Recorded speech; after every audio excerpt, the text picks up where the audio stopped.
네, 안녕하세요. 하대표의 친절한 건강기능식품 이야기. 오늘은 간 건강에 대해서 살펴보도록 하겠습니다. 네, 간 건강에 대해서는 이전에 영상으로 한번 소개를 해드렸던 적이 있습니다. 그 영상 밑에 쭉 찾아보시면 예전 버전이 있는데 다시 한번 업데이트를 해달라는 요청이 있어서 간 건강에 대한 내용들을 다시 한번 정리해서 말씀드리도록 하겠습니다.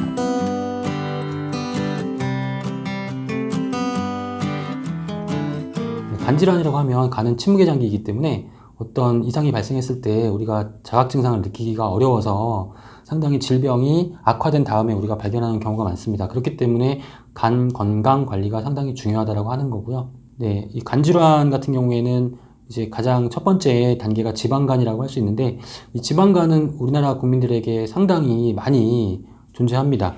전체 국민의 30% 정도가 지방간을 가지고 있다는 통계가 있는데요.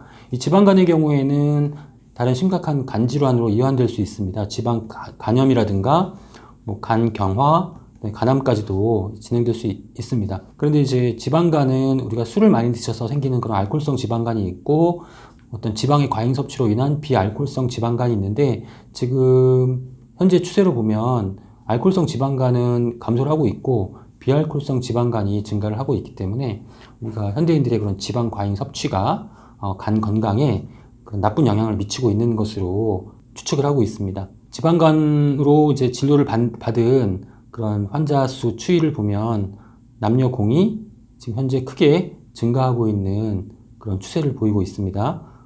앞서 말씀드린 바와 같이 지방간이 모든 간 질환의 시초이기 때문에 이 지방간 단계에서 관리를 해주시는 것이 매우 중요합니다.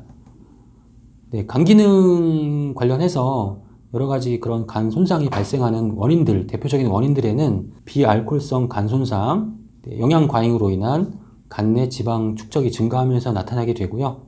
또 이로 인해서 간에서 산화 스트레스가 증가하게 되고 그 결과로 간 세포의 손상이 발생할 수 있습니다. 두 번째는 알코올성 간 손상. 간은 알코올을 독성 물질로 인식을 하고 가장 먼저 해독을 하게 됩니다. 그러면서 이제 어떤 지방의 대사가 중단되기 때문에 지방이 축적되는 것이고요.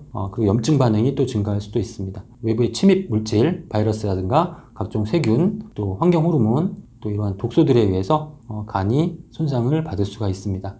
간은 이제 앞서 말씀드린 바와 같이 침묵의 장기이기 때문에 별다른 증상이 나타나지 않아서 간 질환이 발생했는지 파악하기가 상당히 어렵습니다. 화면에 보시는 것처럼 간 질환 자가진단 테스트 한번 체크해 보시고 해당되시는 부분이 있다면 정밀 검사를 해 보시는 것을 권장합니다.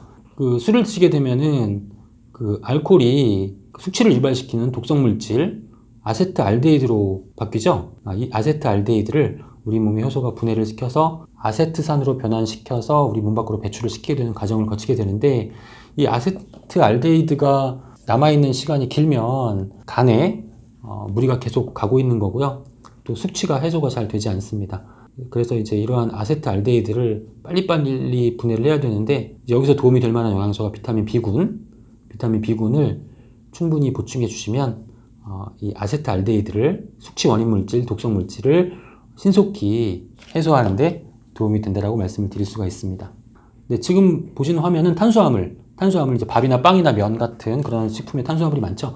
이 탄수화물이 우리 몸의 에너지원으로 이용되는 가장 기본적인 영양소이고, 우리 체내에서 이제 열량이 발생되는 그러한 가장 중요한 그런 경로라고 할 수 있는데, 우리 체내에 어떤 경로를 거치냐면 탄수화물은 당분으로 분해가 되고, 포도당은 이제 미토콘드리아, 세포 내 미토콘드리아에서 에너지로 발생이 되죠. 그런데 이러한 과정은 산소가 충분해야만 에너지가 발생되는 이러한 과정이 정상적으로 진행될 수가 있고요.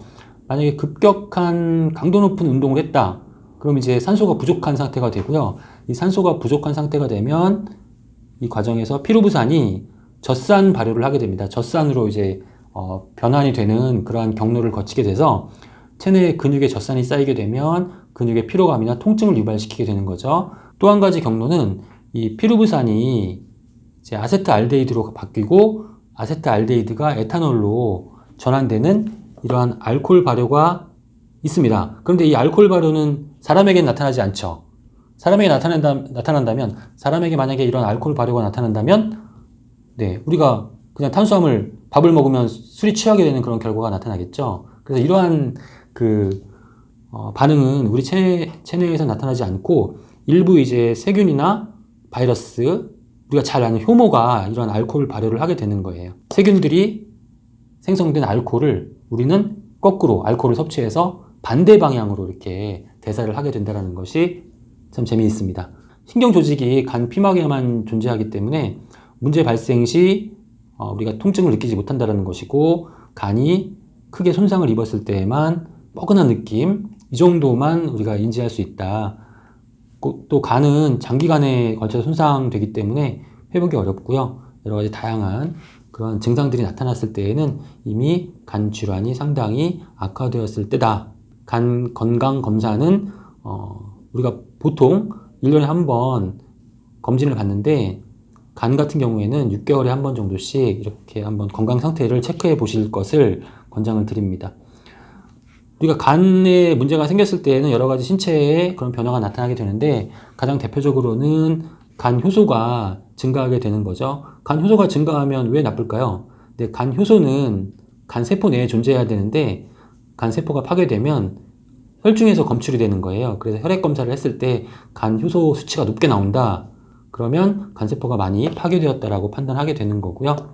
그다음 빌리루빈은 그 담즙산의 구성 원료인데, 정상적인 간 기능 상태라면 빌리루빈이 담즙산의 원료로 사용되는데, 간 기능이 저하됐을 경우에는 담즙산을 생성을 잘 못하기 때문에 이 노란색을 띠는 빌리루빈이 혈관을 타고 이동을 하게 됩니다. 그러면서 피부나 눈에 이제 갈색을 나타내게 되는 거죠. 황달이라고 하는 거죠.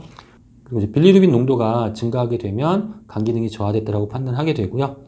또 간에서는 알부민과 글로불린 등과 같은 그 혈청 단백질을 만들어내는데, 간 기능이 저하되면 특히 알부민의 그런 합성량이 줄어들기 때문에 그 알부민, 글로불린 비율이 저하되었을 때는 간 기능이 많이 떨어졌다라고 판단을 하게 되는 겁니다. 간 기능에 도움이 되는 영양소로는 간 기능과 관련된 고시형 원료는 밀크시슬 밖에 없습니다. 밀크시슬, 실리마린. 실리마린이 주요 성분인데, 이 실리마린 같은 경우에는 다음 보시는 것과 같이 항산화 효소를 활성화시킨다. 즉, 간세포가 산화되는 것을 억제해 줄 수 있고요. 그 다음에 MDA는 이제 산화 대사 물질인데요. 이 MDA가 감소한다는 것은 그만큼 산화가 적게 된다. 실리마린을 보충했을 때 간에서의 산화가 억제된다라고 이제 보시면 되겠습니다.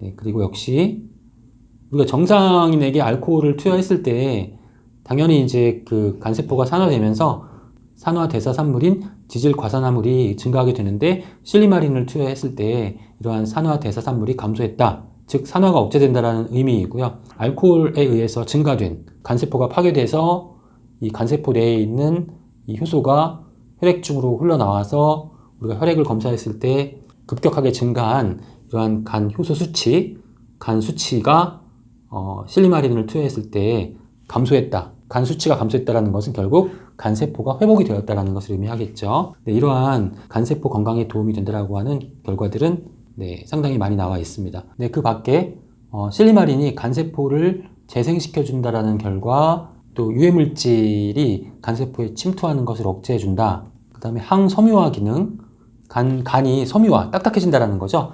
이 항섬유화 기능을 가지고 있다는 것. 염증, 간염은 염증이죠. 염증을 억제해주는 작용, 이러한 그 여러 가지 기능성들을 우리가 실리마린을 통해서 기대할 수 있습니다. 그 외에도 이제 간 건강에 도움이 되는 그런 영양소들이 있는데요. 기본적으로는 비타민 B군, 앞서 말씀드린 바와 같이 간에서의 여러 가지 대사를 촉진시켜주는 그런 역할을 하는 것이 비타민 B군, 특히 알코올 대사에 비타민 B군이 필요하다는 것, 그리고 간세포가 또 산화가 되는 것이 문제점이 있기 때문에 산화를 억제해 줄 수 있는 다양한 항산화 영양소, 비타민 C, 비타민 E, 카로티노이드, 코엔자임 Q10, 셀레늄과 같은 이런 항산화 영양소가 간 건강에 도움이 될 수 있고요. 그리고 이제 그 오메가3 지방산도 염증을 억제해 주는 그런 기능성 가지고 있기 때문에 간 건강에 꼭 필요한 영양소라고 할 수 있겠고, 그리고 단백질, 건강한 간세포를 유지하기 위해서 충분하고 좋은 그런 단백질이 보충이 되어야 한다는 점 기억해 주셨으면 좋겠습니다. 감사합니다.